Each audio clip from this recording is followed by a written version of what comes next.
आपल्या चॅनेलवर तुमचे मनापासून स्वागत आहे. आज आपण बनवणार आहोत रंगीत, कुरकुरीत आणि शरीरासाठी खूप हेल्दी अशी बीटाची पुरी.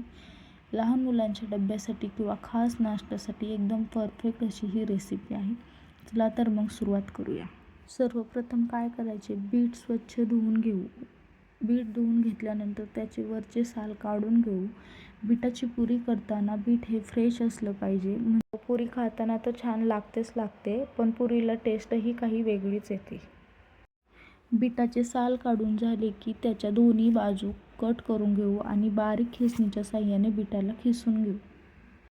बीट खिसून झाले की त्याला मिक्सर जारमध्ये टाकून घेऊ. त्याचबरोबर त्यात लसूण, कोथिंबीर आणि हिरवी मिरची टाकून घेऊ. 1 चमचा जिरं देखील टाकून घेऊ. हे सगळं साहित्य बारीक करून घेऊ. बारीक करत असताना थोडे पाणी टाकून बारीक करू. एका ताटामध्ये 3.5 वाटी गव्हाचे पीठ घेतले आहे आणि त्यात 2 वाटी आपण तयार करून घेतलेली बीटाची प्युरी टाकून घेऊ. त्यानंतर त्यात 1 चमचा पांढरे तीळ आणि 1 चमचा मीठ घालून सगळं साहित्य एकजीव करून घेऊ. पीठ मळत असताना जास्त पाण्याचा वापर नाही करायचा, कारण बीटाची प्युरी तयार करत असताना आपण पाण्याचा वापर केलेला आहे. लागल तसं थोडं थोडं पाणी आपण घेऊ शकतो. छान असं पीठ मळून घेऊ. पीठ मळून झालं की पिठाला तेल लावून घेऊ. तेल लावल्यामुळे पीठ छान भिजलं जातं.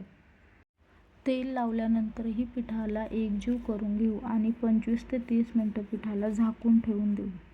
तुम्ही पाहू शकता पीठ किती छान भिजलं आहे. 25 ते 30 मिनिटं भिजू दिलं की पीठ छान भिजलं जातं. आता छोट्या लिंबा एवढ्या आकाराचा गोळा तयार करून घेऊ आणि त्याची पुरी लाटून घेऊ. पुरी लाटत असताना नेहमी लक्षात ठेवायची, पुरी जास्त पातळही नाही करायची आणि जास्त जाडही नाही करायची. पुरी पातळ केली तर ती कडक होते आणि जाड केली तर ती कच्ची राहते. त्यामुळे पुरी ही नेहमी मीडियम साईजमध्येच ठेवायची. तुम्ही पाहू शकता पुरीची साईज कशी आहे ती.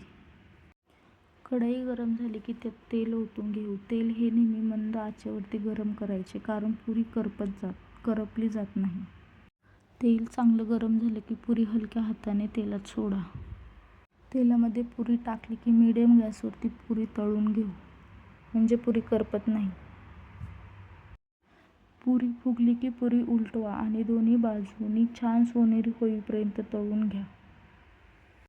अशा प्रकारे सगळ्या पुऱ्या तळून घेऊयात.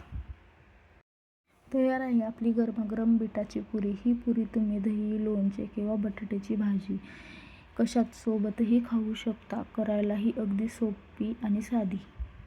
तुम्ही ही रेसिपी नक्की ट्राय करा आणि तुमच्या मुलांनाही काहीतरी वेगळं खायला द्या.